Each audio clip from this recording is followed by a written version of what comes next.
Hello and welcome. This is Dr. Christopher Gennari, and this is History 150. I want to take a moment before we begin. This episode contains descriptions of war crimes, genocide, rape, violence against women and children, nuclear war, and lots of other horrible, terrible things. Please be aware before you get started. It's not a nice episode. Please be careful, drink tea, hug someone you love, and be careful out there. Be safe.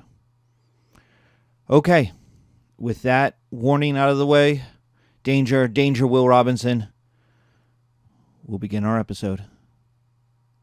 Thank you. Hello, and welcome back. My name is Dr. Christopher Gennari, and this is part 2 of History 150, the Second World War in East Asia.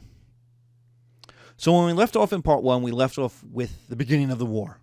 1937, the invasion of Mongolia, which did not go well, which led to the invasion of Beijing. The invasion of Beijing led to the invasion of northern China to form a border at the Yellow River. It also led the Navy to occupy the coastal cities.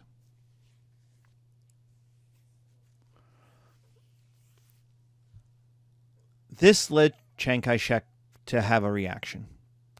And that reaction was to try to break through at Shanghai, the largest economic city in China, the biggest port,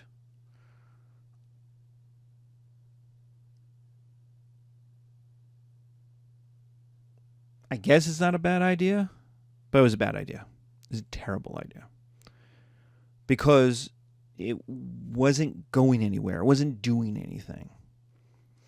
And there's questions in the books I read. I don't know if the military history has come to a conclusion. And so I'm going to say that there's arguments about why he does so. But it's a prestige thing. It's to get back the largest city. It's probably also to protect Nanjing, or Nanking, but Nanjing, which is his capital. You know, you have a Japanese army 200 miles away. That's not good. To fight the Japanese army, you'd have to cross the Yellow River. That's not an easy thing to do. That's the reason why it's a border.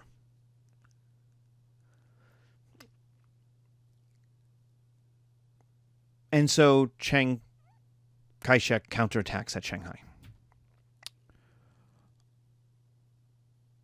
The Japanese forces are besieged, and the Chinese forces attack.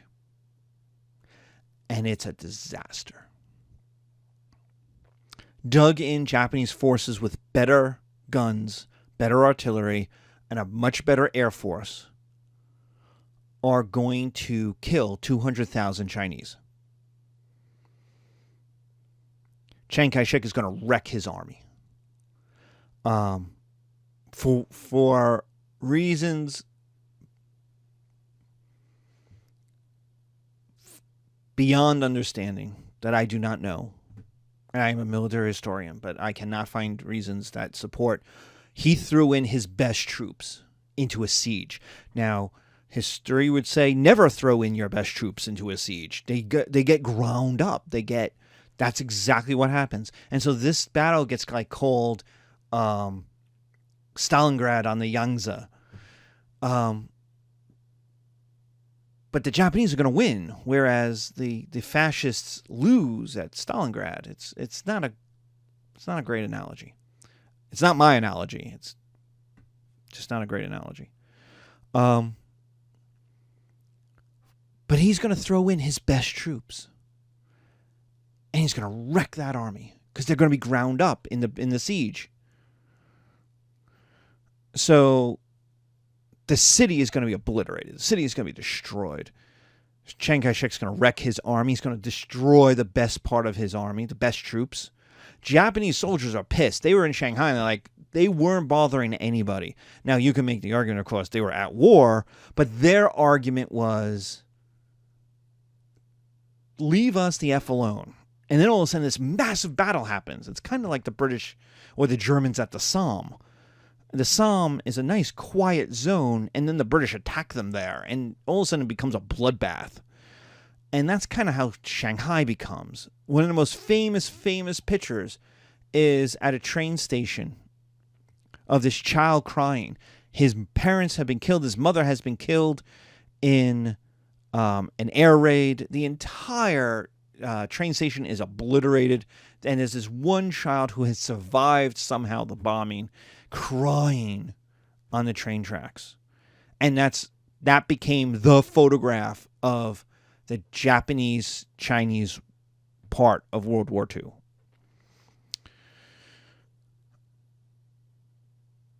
Japanese soldiers are pissed. The Japanese army is pissed.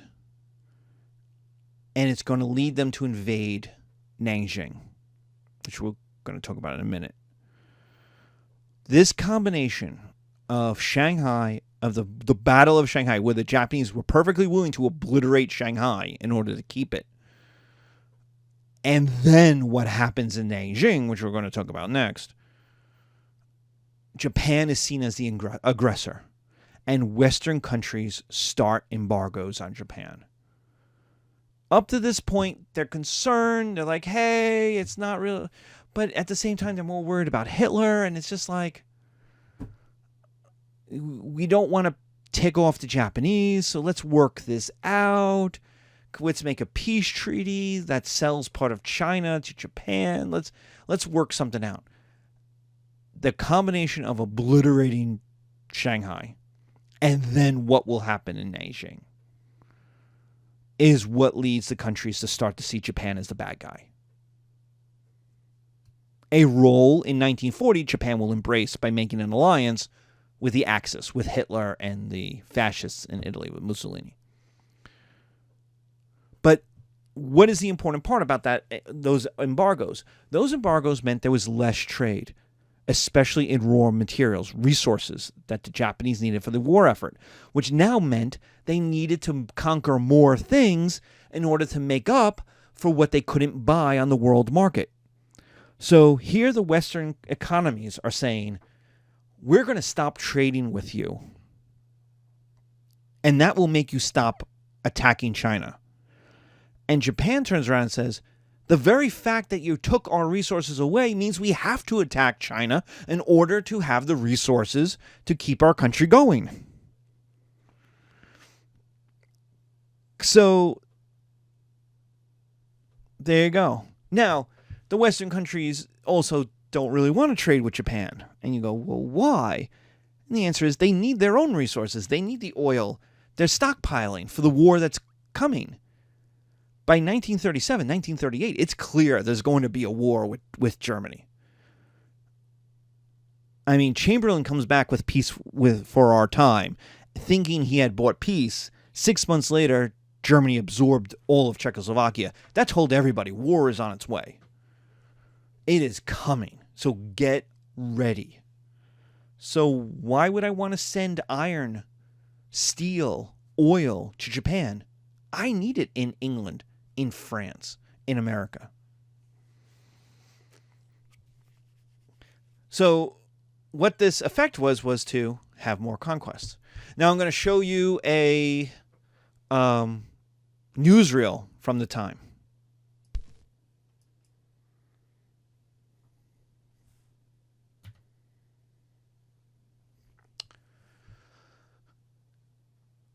So Nanjing. How do we talk about Nanjing?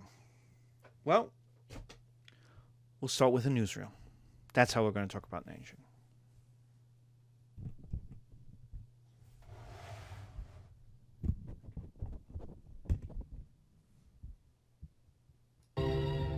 When the campaign was over, the Japs occupied the entire peninsula east of Shanghai. Reorganizing rapidly, they then launched a coordinated drive on Nanjing. One column pushed along the railroad while another swung further to the south. This column then split and continued its drive. hoping to cut off any possible retreat of the Chinese armies defending Nanjing. It was here, in the Yangtze, that the blood-crazed Japs attacked an American gunboat, the USS Panay, despite its distinctive markings.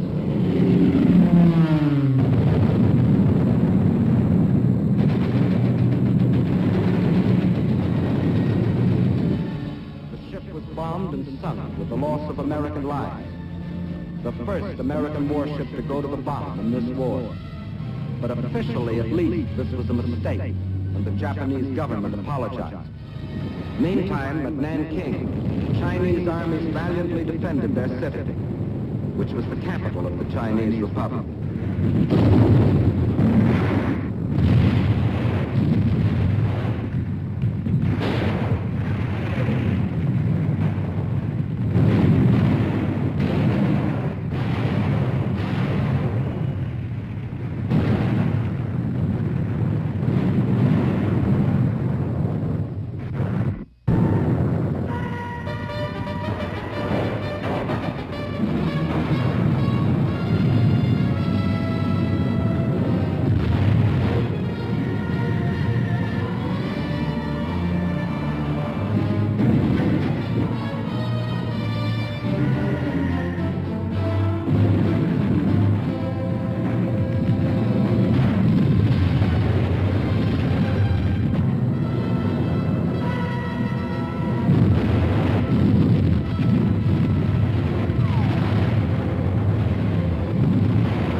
Japanese power was too great, and after a battle lasting but a few days, the city fell to the invaders.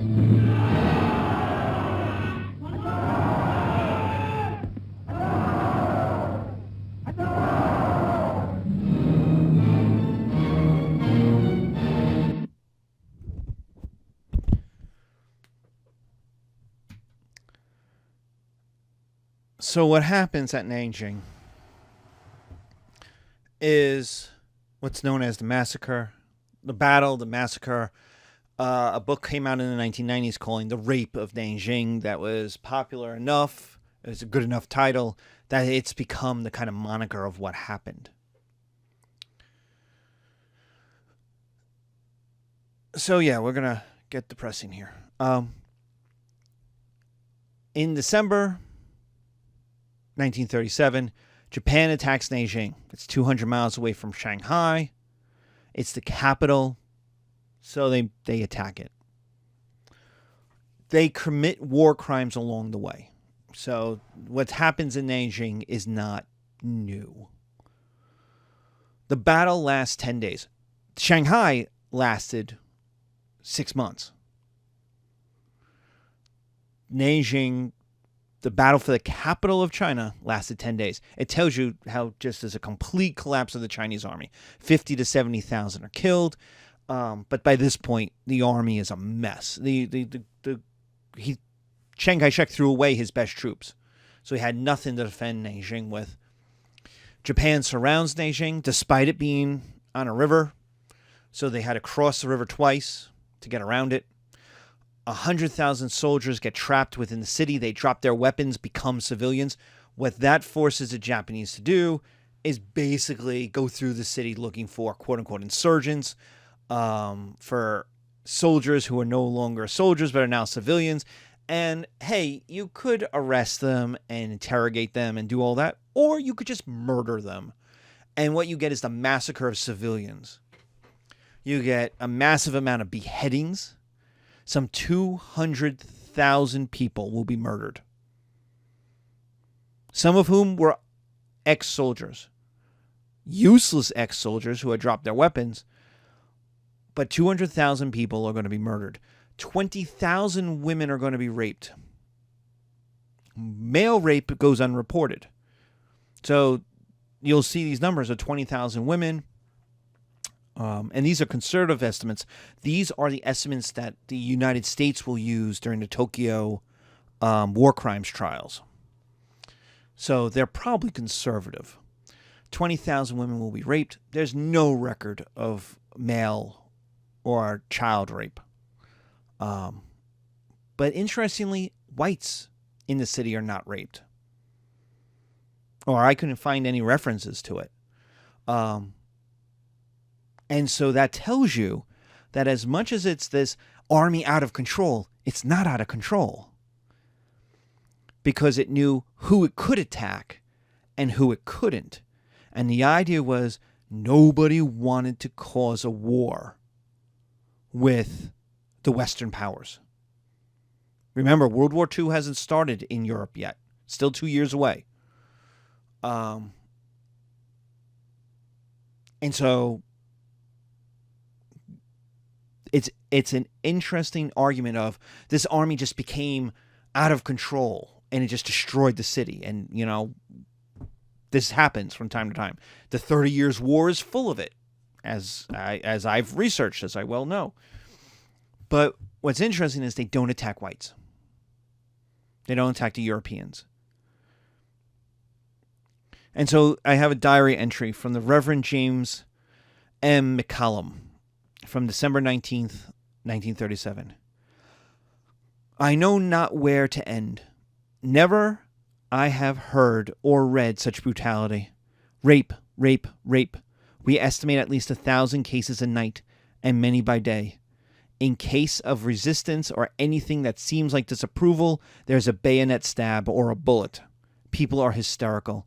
Women are being carried off every morning, afternoon, and evening.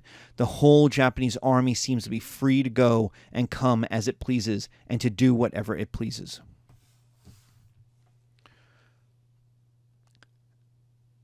This is not unusual in World War II, by the way. This is actually very typical in World War II. We can read the same argument of what the Soviets will do when they get to Germany. We can read the same thing of what the Nazis, Germans do when they invade the Soviet Union. And that's taking the Holocaust and putting it at the side and being like, that's a special case. Let's just talk about the mass rape that happens. The treatment of women during this war will happen again and again and again in different places. It will happen at Nanjing. It will happen in East Germany. It will happen in the Soviet Union, Western Soviet Union, Western Russia. It will happen again and again and again. Why? So why does this happen? Why does one of the large war crimes of the 20th century happen? And the answer is terrorism, a collective punishment for resistance. You attacked us in Shanghai. We're going to show you that you shouldn't have done that. We're going to teach you a lesson. And how are we going to teach you a lesson? We're going to murder your men and we're going to rape your women. That's what we're going to do. And you can't stop us. So terrorism is the first and overwhelmingly first thing. They wanted people to know. The whole idea that, oh, this is one of those little known things. No, it was well known. The shockwaves went out throughout Eastern Asia. This was not a secret. Nobody kept this a secret. Not till after the war, but at the time, it was broadcast. The Japanese wanted Chinese people to know. They wanted the Chinese government to know. They wanted Chinese officials to know. They wanted the Chinese people to know. This is what happens when you fight us. It's a barbarity that hadn't been in China since the Mongol invasion. And it really does take that same idea of terrorism. The second thing is the racism. The Japanese were superior to all other Asians. We can see what they've been doing in Korea. The use of sex slaves, the destruction of the Korean literature and alphabet. The Japanese saw themselves as superior to other Asians. They had incorporated Western racism into their mindset. And so this is what you do to a lesser people. This brutality. And the women who are raped are also usually murdered, and then terrible things happen to their body. They're mutilated. And you go, what is that? And that is this hatred of Chinese women, of the female body. The third is a more typical collapse. This is the answer that was throughout the 50s and the 60s. This is the collapse of civilian control of the army. This is an answer that goes back in Western armies to Jerusalem during the First Crusade or earlier. It's this collapse that an army just runs amok and destroys and rapes.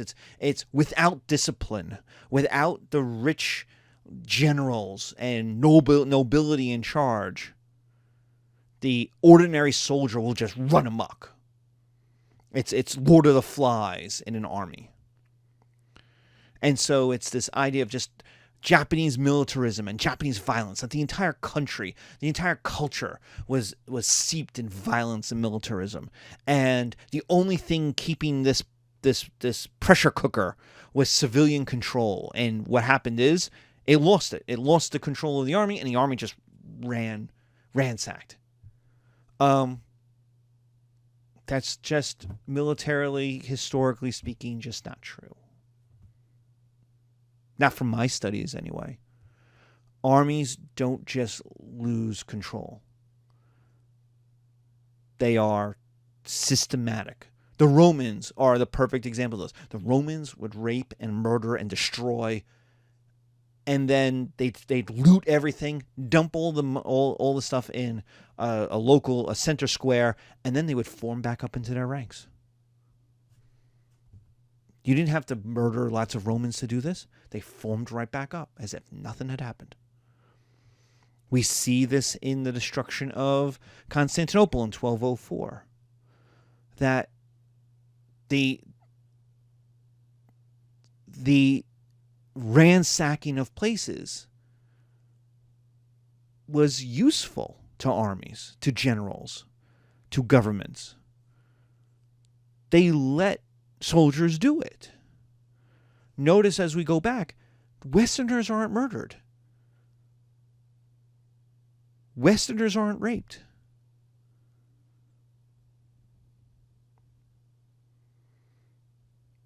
Why? If an army is out of control, the entire place should be obliterated. And it wasn't. Which means it wasn't out of control. Which means even though this idea of militarism and violence is given, and it's one of the reasons given, and so I have to tell you that,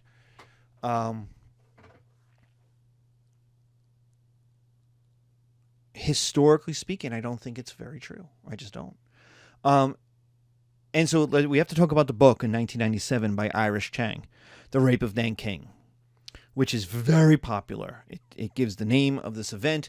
It is viscerally upsetting in its description, and that's important. It puts the blood into these descriptions, and that's a terrible analogy. I'm sorry, but a lot of historical descriptions are so bloodless. My own description is bloodless, that you don't understand just how horrible this event was. And she is able to do that, and that is an impressive thing. But a lot of historians, I read several book reviews of it, and I mean historical book reviews by other historians, by other East Asian, historians of East Asia, I should say, who had major problems with it. And she's got a lot of historical problems. The biggest one they have is that she blames the reason the rape of Nanjing happens is because the Japanese are a violent people. That's her answer. In 1997, the Japanese are just a violent people. They have a violent history. They have a violent culture. They are a violent people. And 1,000 years of Japanese violence led to this one incident. And in 1997, that's just not a good answer. In 2019, that's just not a good answer. Because every culture has violence. Not every culture has a rape of Nanjing. But this is not an unpopular answer. And that's important. It is William Shire's reason for why did World War II happen. In his 1960 book, the biggest book, there's a 1,000-page red, it's got the swastika, red Nazi flag on the cover. It is famous. Everyone who fought in World War II bought this book when it came out. The Rise and Fall of the Third Reich. Now, William Shire's not a historian. He was a journalist. He did go through the archives. These massive treasure troves. He's one of the first guys to go through this massive treasure trove of archives. And his answer, he is asking the question in 1960, how did this happen? Why did we have to fight World War II? Why were the Germans this violent? And his answer was German culture, all the way back to Martin Luther. That the Germans are a violent people who do violent things, and it was inevitable. We were eventually going to have to fight World War II, and we were going to have to fight it to obliterate German violence.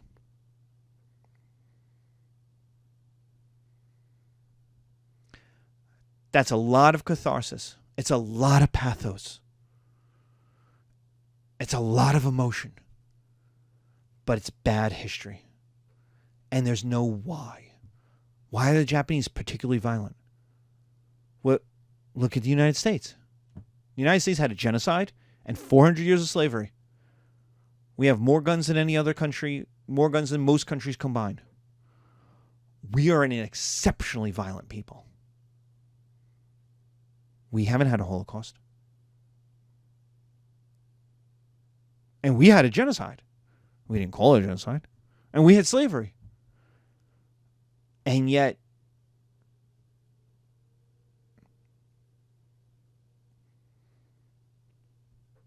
that's the problem.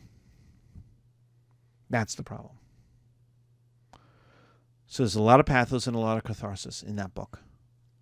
But it's bad history. And there's no why. Why would this happen? The answers are above. The answer is the Japanese wanted to send a message. And racism allowed them to do it, because to do that much violence to somebody, you have to not think of them as human. Just wait for what's about to happen next. So the rest of the war is a stalemate. The Japanese forces will fall back, the Japanese forces will advance, they'll battle, repeat. The Japanese armies keep moving farther away from their resources until the Battle of Shangsa in 1939, where Chiang Kai-shek will throw 300,000 people at the Japanese army, which is invading central China, and stops it. Basically, Chiang was willing to fight to the last Chinese. He would give no surrender orders. They would shoot fleeing Chinese. They would lock soldiers into fortifications so they couldn't escape and run away. Chiang Kai-shek committed war crimes against his own people to get them to fight the Japanese rather than surrender. And you go, well, why can't the Japanese win? Why can't they conquer China? And the answer is because China's as big as the United States. It's 3,500 miles across. You could always back up. There was no end. And the farther Japan got, the more away from its resources, the more away from its navy, the more away from its food, the more away from its bullets and its guns and its tanks, the harder it was to fight. And so basically it reached a limit. They could own the first 1,000 miles, the first third, the eastern third of China. Basically a little less than what Ming China was. Right? They could own the heartland of China. But there was a limit because it was just too far. Japan is invading a continent and it's just too big to capture. There's too many Chinese if Chiang Kai-shek is willing to murder them all. If he's willing to throw every last Chinese person at Japanese machine guns, the Japanese are going to run out of bullets before Chiang Kai-shek will run out of people. They need resources. They need supplies. They need trade. And as they're doing this, these things that they're doing with war in Europe means less. So in 1939, war in Europe erupts, pitting Germany and then later Italy against Britain and France, and then later the Soviet Union. And for the first year, 2 years through 1940, Germany's winning, just crushing everybody. June 1940, sweeps right through France. Well, that's good for Japan, because right to the south of the Japanese army is French Indochina, which means that French army in Indochina will get no reinforcements, no supplies, no new bullets, no new oil, no new anything. Oh, in July, August, the Battle of Britain will start, and the Battle of the North Atlantic will begin, which means British Navy, British shipping is going to be sunk at an enormous rate by Nazi German submarines. That means Burma can't be reinforced except from India. But it means manufacturing from Britain ain't going to India. It's not going to Burma. It's not going to Singapore. And so in 1940, jumping the gun, the Japanese make an alliance with Germany. They make an alliance with the Axis. And that alliance leads to a USA embargo. And that's a problem, because Japan bought 80% of its oil from the United States. And that's a massive problem.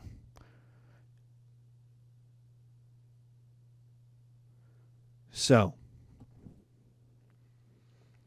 this embargo with the United States, Japan's largest trading partner, is a problem. It needs oil. Where is their oil? In Dutch Indonesia. Well, the Dutch have been conquered by the Germans, so that's good for the Japanese. They could sweep right in. They could sweep into Vietnam. China is being resupplied by the British through Burma, from India to Burma to China. And so the way the Japanese are thinking about it is, we got to conquer Burma to stop the supply from India to Burma to China. In this way, we could starve out Chiang Kai-shek. But to get to the Dutch Indonesia, to get to Indonesia, you got to conquer the Vietnam. To get to Burma, you have to conquer Indonesia and Malaysia and Singapore. And then you could go to Burma. To get there, you have to go past the Americans at the Philippines. So remember that. The Japanese need oil. That's in Indonesia in the far south. Take a look at the map if you're watching this on video. To get there, they have to conquer Vietnam. Not a problem. France has been conquered by the Germans. It's going to be weakened. That's not a problem. So you have to conquer Vietnam to get to the Dutch East Indies. If you get to the Dutch East Indies, you're going to have to conquer Singapore, which is British. And while you're there, you might as well go to Burma, go back up the coast to Burma, because that's supplying Chiang Kai-shek through India with supplies. So if you want to defeat Chiang Kai-shek, you got to conquer Burma too. You got to kick the British out of Burma.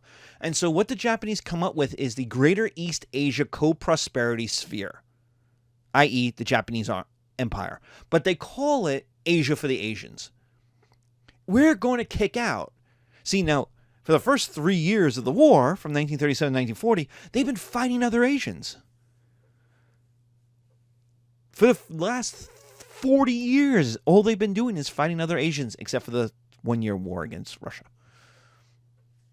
And now all of a sudden it's Asia for the Asians. We're going to kick out the West. We're going to kick out the white people. We're going to make the Greater East Asia Co-Prosperity Sphere.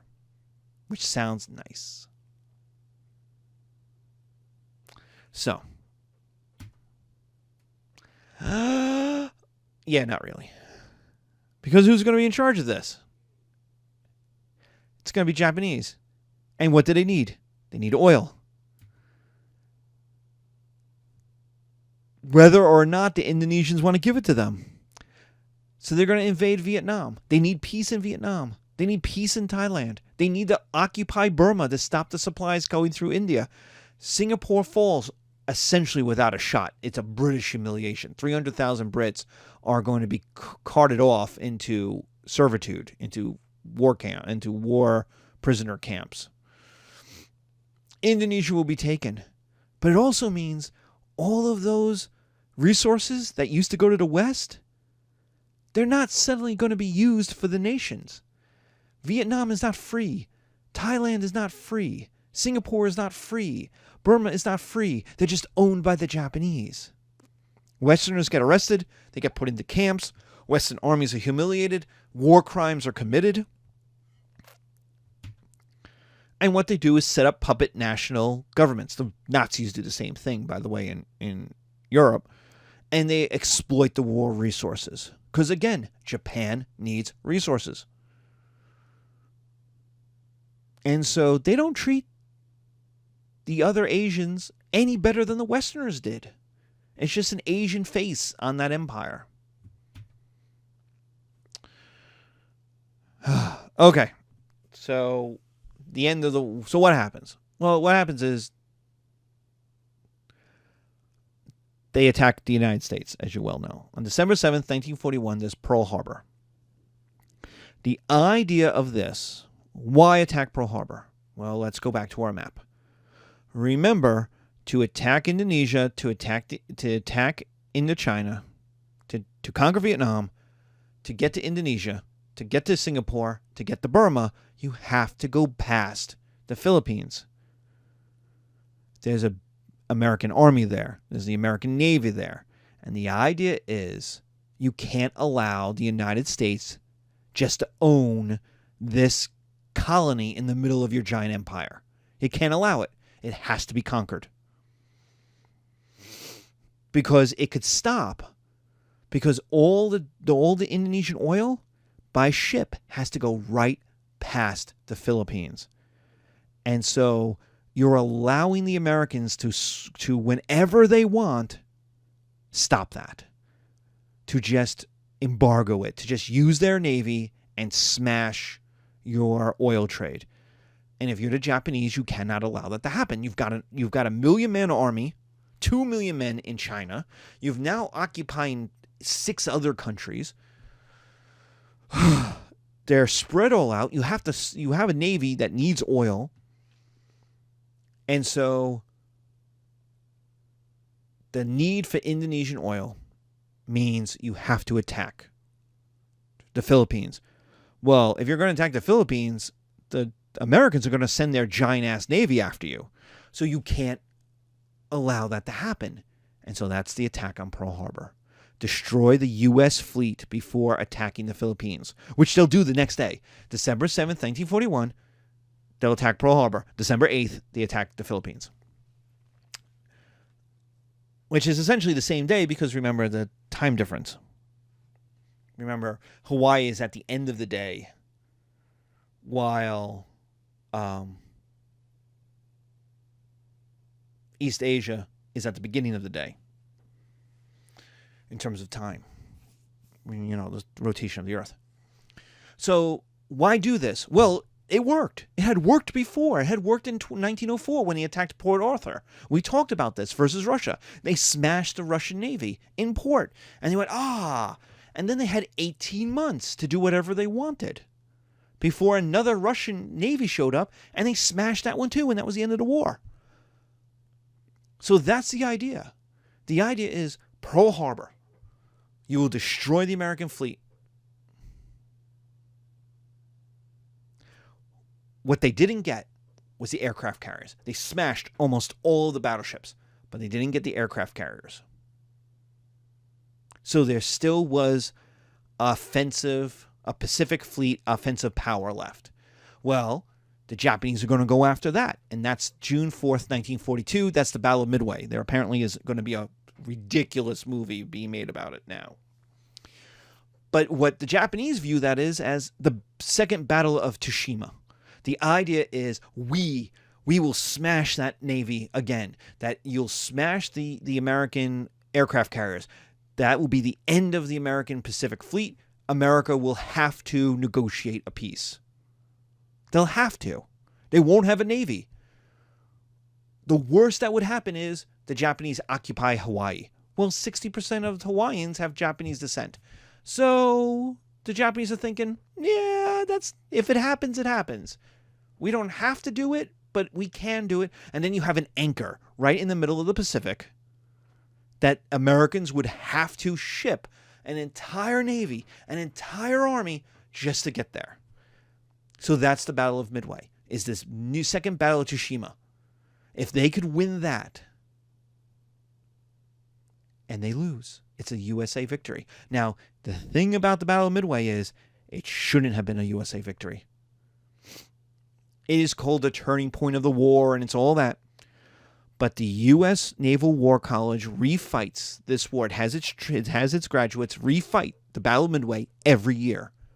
Japan has never lost in the war game. Never. It is a lot of accidents that happen. It is some mistakes. It is just randomness of battle that the Americans won that battle. The Battle of Midway is a terrible movie to make a movie out of because nothing that was supposed to happen happened in that battle. It's all mistakes and luck. And it turns out to be a U.S. victory. But it didn't smash the Japanese Navy. No, the destruction of the Japanese Navy begins at the Battle of Guadalcanal 6 months later, in November 1942.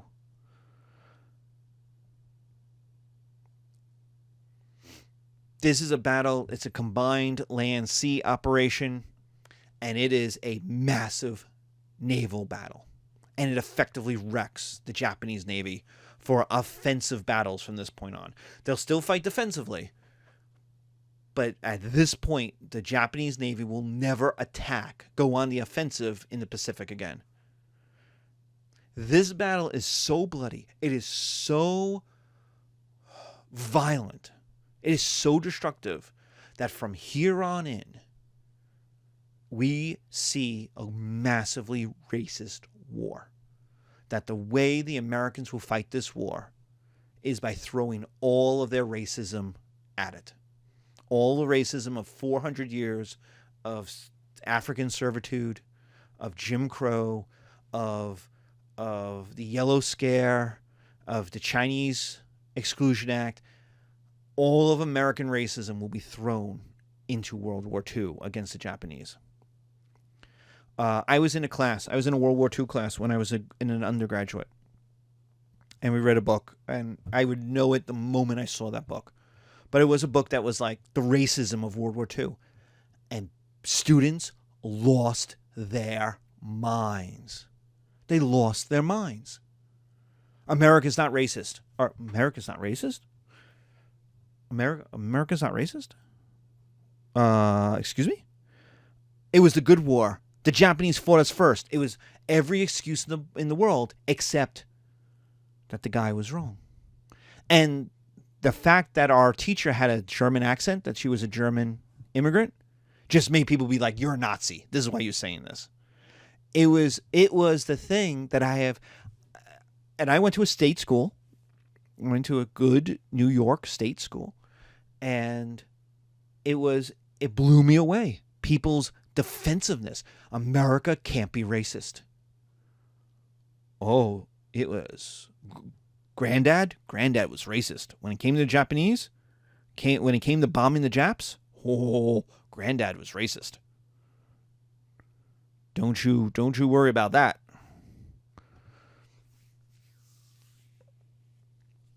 And so, and you can go, hey, that's war.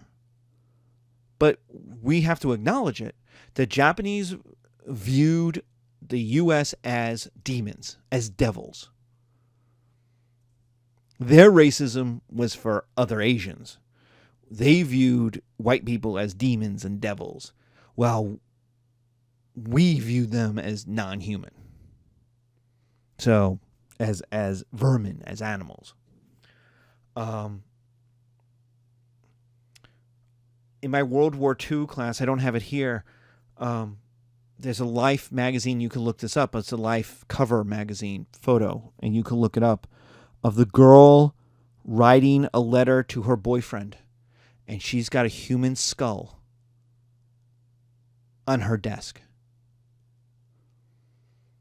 A Japanese human skull. That wasn't just found. That was, think about that process, how that picture got taken. Here's this woman, she's contemplating writing to her love, who's in the Pacific somewhere, and on her desk is a gift he sent her of a bleached Japanese skull. Well, that skull had been in someone's head with a face on it, which was attached to someone's body. Well, somebody cut that head off. Then they threw it in a pot, and they boiled the skin off. And you can imagine the smell of that. And then they bleached it to get all the little pieces that don't come off from the boiling.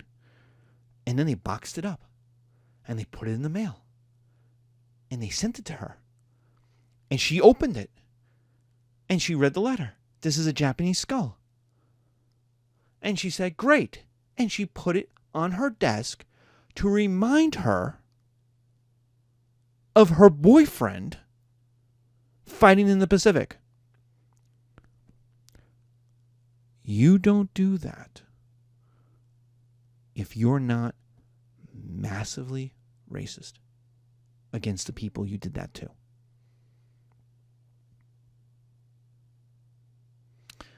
By June 1944, the Air Force was bombing Japan, and 1 million people will be burned alive. 60 cities will have 90% destruction rates. 90% or more. Toyohama will have 99% obliterated. 300,000 people will be burned alive in Tokyo in the Tokyo fire bombings a month before the atomic bombs. Air Force generals, because the Air Force was still part of the Army in World War II, will later say that what they did was war crimes. They will say it was necessary, but they will also say, if we lost that war, it's a war crime. We'd be tried. We'd be tried for war crimes.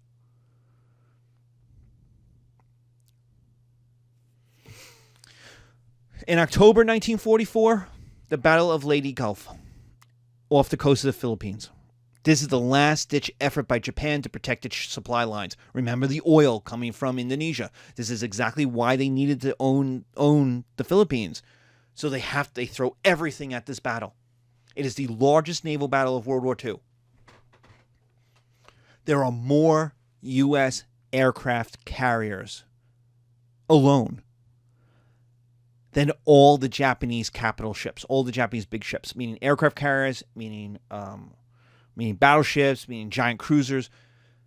There were more. That tells you just how much production the U.S. had. And it's a massacre. This is also, though, tells you Japan is completely defeated in this battle. It's just obliterated. This is the end of the Japanese Navy. The Japanese Navy ceases to exist on this day, October 1944. This is also, though, such a destructive battle that this is the first of the kamikaze attacks, the suicide bombings. This is the Japanese trying to forestall defeat by saying, we will rather die. It is better for our men to die than for you to conquer us. Now, the kamikaze attacks have no military value at all. They don't stop anybody. They kill people, but their psychological value is going to be, well, the idea was to stop an invasion of Japan, and it does. It does make Americans go, what's going to happen if we invade Japan? If we invade Japan, are we going to lose 1 million people? There's war games. They planned it. There's war games that went from everywhere from 10,000 death to something like 2 or 3 million deaths, and it going on for 5 years. The kamikaze attack psychologically said they're not ready to surrender yet. And yet, in every other way, Japan was collapsing. With Leyte Gulf, there's no oil supply. The oil supply from Indonesia just dries up. That's the end. There's just nothing. Between American subs and all of their Air Force, and now that they have the Air Force and naval facilities back in the Philippines under American control again, it's done. It's over. There's no oil supply, which means there's no navy. In fact, Japanese ships will be bombed in ports where they can't go anywhere because they just don't have oil.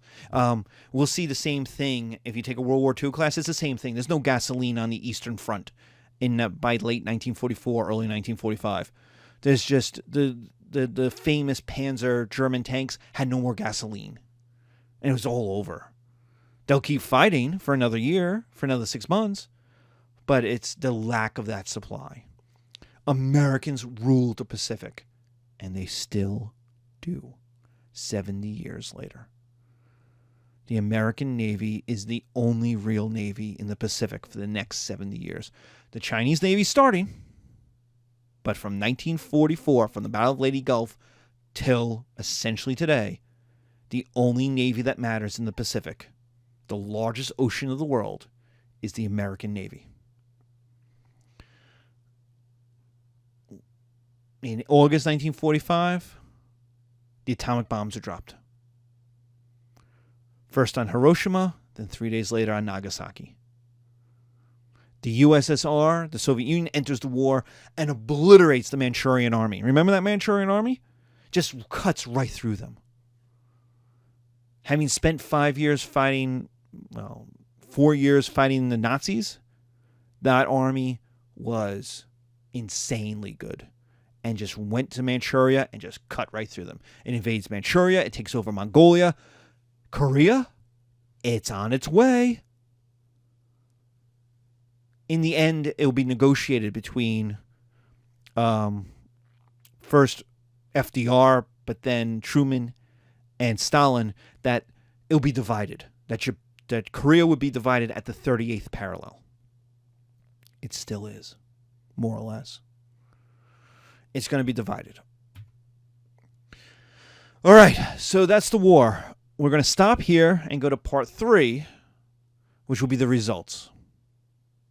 Because the results of the largest conflict in human history in East Asia, well, there's a lot of results. So that will be our next lecture.